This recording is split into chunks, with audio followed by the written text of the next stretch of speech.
Welcome to Goste madam classes. आज हम पढ़ने वाले हैं बेटा ब्लूप्रिंट, मैथ्स के स्टैंडर्ड के ब्लूप्रिंट के अकॉर्डिंग 5 मार्क के क्वेश्चन किन चैप्टर से आने वाले हैं। हमको 5 मार्क के 4 क्वेश्चन आते हैं मैथ्स के पेपर में, और वो इस बार आने वाले हैं आपके linear equation, application of trigonometry, circle and statistics. इसमें से 5 मार्क का क्वेश्चन आने वाला है। मैथ्स में टोटल 14 चैप्टर होते हैं, तो 4 चैप्टर में से अगर आप 5 मार्क्स के तो आपके 20 मार्क्स कवर हो जाते हैं। तो इस पर ध्यान दें। लीनियर इक्वेशन में आपको कंसिस्टेंट और इनकंसिस्टेंट वाला है जो पार्ट, और उसके अलावा 2 मेथड है आपको इस बार, सब्स्टिट्यूशन एंड एलिमिनेशन।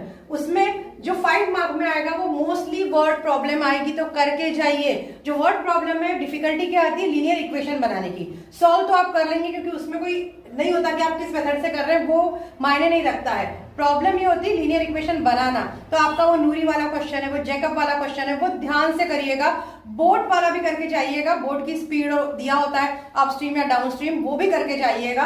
तो वर्ड प्रॉब्लम सॉल्व कीजिए, आपका ये अच्छे से हो जाएगा। ये थोड़ा आपको टफ पड़ सकता है अगर आपने प्रैक्टिस नहीं की तो। ये 3 तो बहुत इजी है बेटा। एप्लीकेशन ऑफ ट्रिग्नोमेट्री आपका एक ही चैप्टर है और उसमें 15 क्वेश्चन है, और उसमें मोस्टली एप्लीकेशन ऑफ ट्रिग्नोमेट्री में जिसमें डबल वाला है वो क्वेश्चन आने की ज्यादा संभावना है, या तो इस तरह का या इस तरह का, क्योंकि आपको 5 मार्क का क्वेश्चन है तो बड़ा ही क्वेश्चन आएगा सॉल्व करने में। तो इसका डायग्राम बना के सॉल्व कीजिए अच्छे से, आपको 5 मार्क इजीली आप अपने लिए श्योर कर सकते हैं।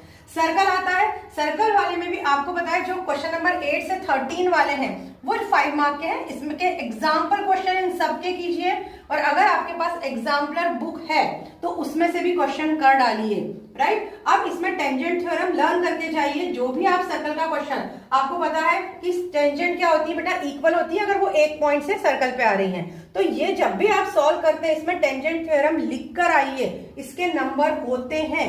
राइट, तो अच्छे से इनको सॉल्व कीजिए। वो इस तरह के क्वेश्चन भी है, तो टेंजेंट से आप इसको सॉल्व करते हैं, आप देखिएगा 8 to 13 क्वेश्चन में आपको समझ में आ जाएगा। फिर आता है स्टैटिस्टिक्स।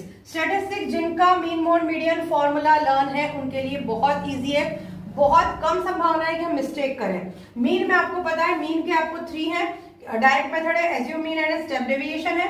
मोड एंड मीडियन तो बहुत इजी होते हैं, और मोस्टली अगर 5 मार्क को आ रहा है तो तीनों ही निकालने आएंगे।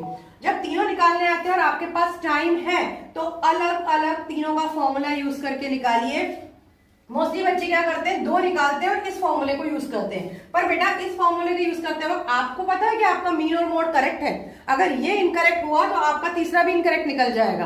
तो अगर टाइम है तो तीनों को अलग अलग निकालिए। वो ऐसा कहीं नहीं लिखते कि यूज दिस फॉर्मूला, और अगर करना है तो 3 2 1 इस तरह से याद रखिए। 3 मीडियन, 2 मीन प्लस मोड, ऐसा याद रखेंगे तो इजीली कर सकते हैं।